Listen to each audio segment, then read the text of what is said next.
is not known, Manchester United would have run out of money at the end of this year. November this year, the club runs out of cash. That is Jim Ratcliffe talking about how Man United, one of the biggest brands in the world of football, was at risk of running out of money by the end of this year. Mass layoffs, ending Alex Ferguson's ambassador contract, closing the staff canteen, ending free lunches, canceling Christmas parties, and cutting charity funding for ex-players are some controversial decisions the club has taken in an attempt to save some money. Keep in mind that this is a club that has for decades consistently ranked among the richest football teams on the planet.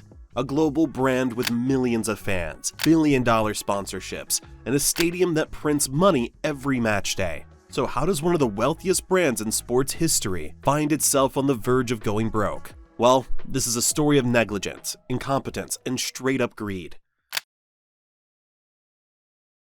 According to Ratcliffe, United's problem is that it does not have enough cash to sustain its operations. The club's financials show that by the end of the fiscal year 2024, they had around £73 million in cash. Not ideal, but what's worse is where that cash came from.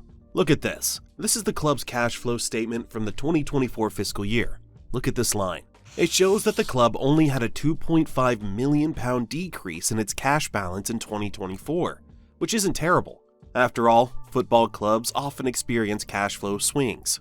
But it's not that simple. To really understand, we need to break down cash flow into its three parts: operating activities, investing activities, and financing activities. For football clubs, operating and investing activities are the heart of the business. Operating activities refer to the core business operations, basically how much the club generates from its regular activities. And investing activities refers to cash spent or received from long-term investments, and they include things like player purchases and sales. In 2024, United brought £85 million from operations, but investing activities burned through over £170 million. This was primarily because of how much the club spent on players. So, just from core operations, the club had a net cash loss of around £85 million. And that's concerning, because it means the business isn't self-sustaining. Instead, it's relying on financing to survive. And this is what the cash flow statement shows as well. See, the only reason the club's cash balances decreased by only £2.5 million in 2024 is because the club borrowed £160 million and it raised another £158 million by issuing the new shares that Ratcliffe bought.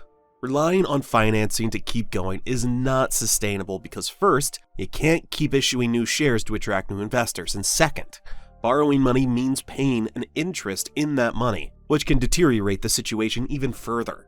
United's current situation is a far cry from 2019, when the club had over £300 million in its cash reserves, and all of it was being generated by the club, and not by financing. So what happened? Where did the money go? And how did United get here? When looking at United's financial statements, it's clear to see that things started to deteriorate in 2020, when the COVID-19 lockdowns were in full effect.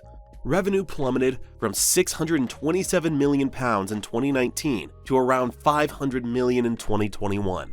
Nevertheless, unlike some of their rivals, United did not take advantage of the government's furlough scheme and continued to pay casual staff despite matches being played behind closed doors. But that meant expenses only fell 6.5%, while revenue dropped 21%.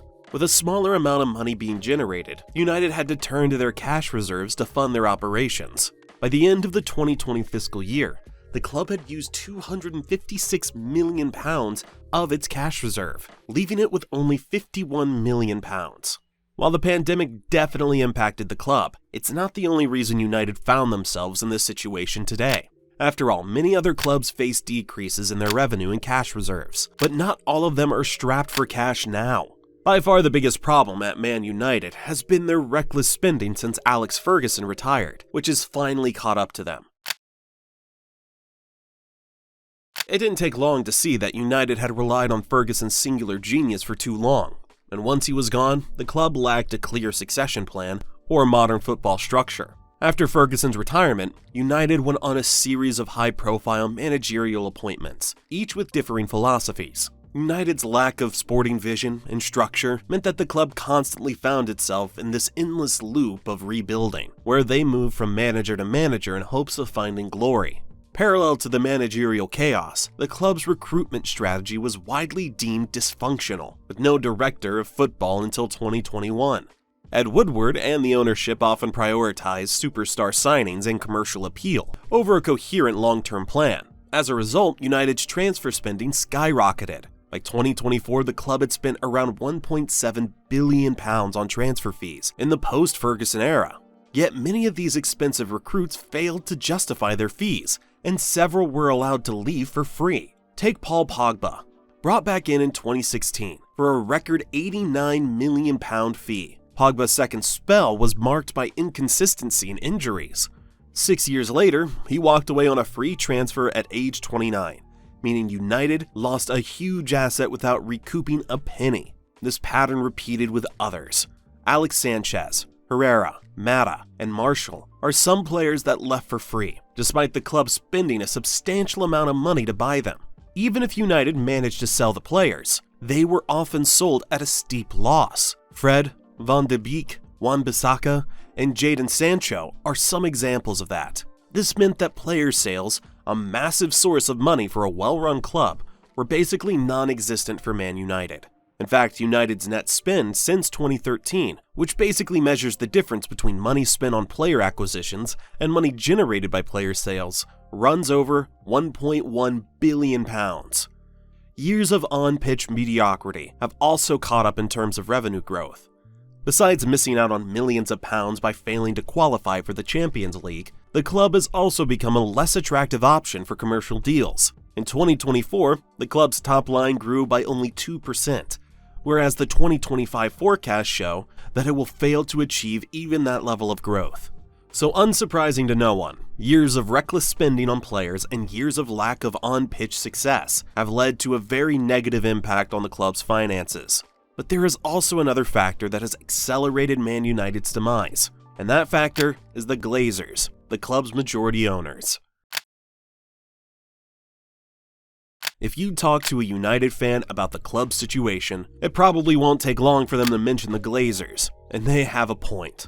In addition to years of mismanagement in footballing terms, where their failure to implement a proper footballing structure led to the vicious cycle of reckless spending, the Glazers have also directly extracted a lot of money from the club. The first and perhaps the most important thing is the debt. Before the Glazer family acquired Man United, the club was virtually debt-free. While United did pay modest dividends to shareholders, most earnings went back into operations. This meant that profits were consistently invested in the club, funding record signings and major stadium expansions. In fact, United nearly doubled Old Trafford's capacity, from around 40,000 to 75,000 between 1992 and 2005 using internally generated funds. In summary, during this period, United saw rapid real revenue growth, healthy net profits, and ample operating cash flow, all without the drag of debt or large financing costs. However, things changed immediately after the Glazers acquired the club. They used something known as a leveraged buyout to finance the acquisition. In an LBO, the acquirer funds the purchase primarily through debt, secured against the assets and future revenues of the target company, which means that the Glazers used Man United Stadium, training ground, and projected income as collateral to secure financing. Of the £790 million purchase price, $525 million was funded by debt. As a result, United, previously debt-free since 1931, was immediately saddled with £525 million of debt. Annual interest cost initially ran over £60 million, with rates of up to 16% on some loans. Serving this debt immediately ate into the club's profit. This meant that money that had traditionally been used to fund new transfers and infrastructure expansion would now have to be used to pay the debt.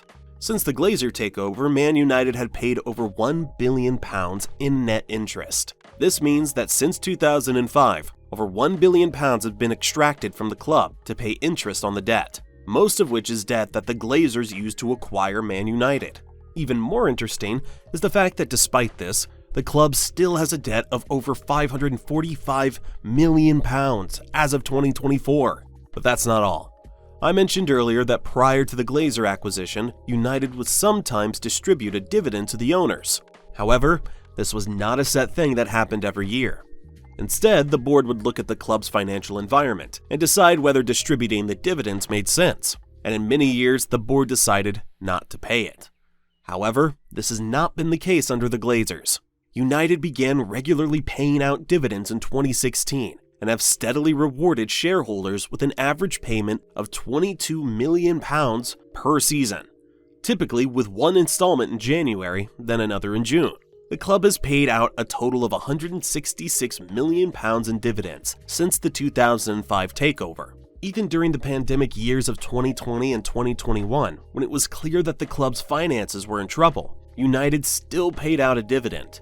In fact, in 2022, when the club was still dealing with the aftermath of the pandemic, it paid a £33 million dividend, the highest ever. Anti-Glazer supporters have two problems with this. Firstly, United are the only Premier League club to pay out regular, significant dividends rather than investing this money into the club. But more importantly, the vast majority of this money is paid to the Glazer family themselves, given that they own most of the shares. So, since their acquisition, the Glazers have extracted almost £1.2 billion from the club, either by paying interest on the debt or distributing dividends. That is £1.2 billion that could have been used to invest in infrastructure, better transfers, or even been set aside as a security net for difficult days. So what's next for Man United? Well, one thing worth mentioning is that the Glazer family dropped dividend payments in 2023. This means that over the past 2 fiscal years, the club has not paid out a dividend to its investors, which is a good thing in a time like this. Additionally, the Ineos Group acquired a minority stake in United in 2023, and it did not take long for them to see that the club was living beyond its means. So, the decision mentioned at the beginning of this video were all decisions aimed at controlling the club's skyrocketing costs. Ineos have taken control of the club's sporting operations, meaning that they are in charge of making sporting decisions. In an attempt to stop reckless spending and player transfers, they are trying to implement a sporting structure that will prioritize cheaper players that align with the long-term vision over expensive superstars. But things have not been going very smoothly. Under the Ineos regime, United decided to offer manager Erik ten Hag a new contract, only to sack him a few months later. This resulted in Man United having to pay £14.5 million as a compensation for ten Hag and his coaching staff. Another negative was the entire Dan Ashworth saga. United hired Dan Ashworth to become their sporting director. However, the club had to pay a compensation package to Newcastle to let Ashworth leave early, and Ashworth was sacked just 5 months after being hired. Paying Newcastle and then paying Ashworth's compensation when he got fired cost the club £4.1 million. Despite these setbacks, Ratcliffe insists that Ineos' plan for Man United will see them return to former glory, while ensuring the club is financially stable. But cleaning up nearly 2 decades of dysfunction won't be easy. Man United isn't just another club with a few bad seasons. It's a club that's been hollowed out financially, structurally, and culturally. The money is gone, the magic is fading, and the question now is, can it ever be fixed?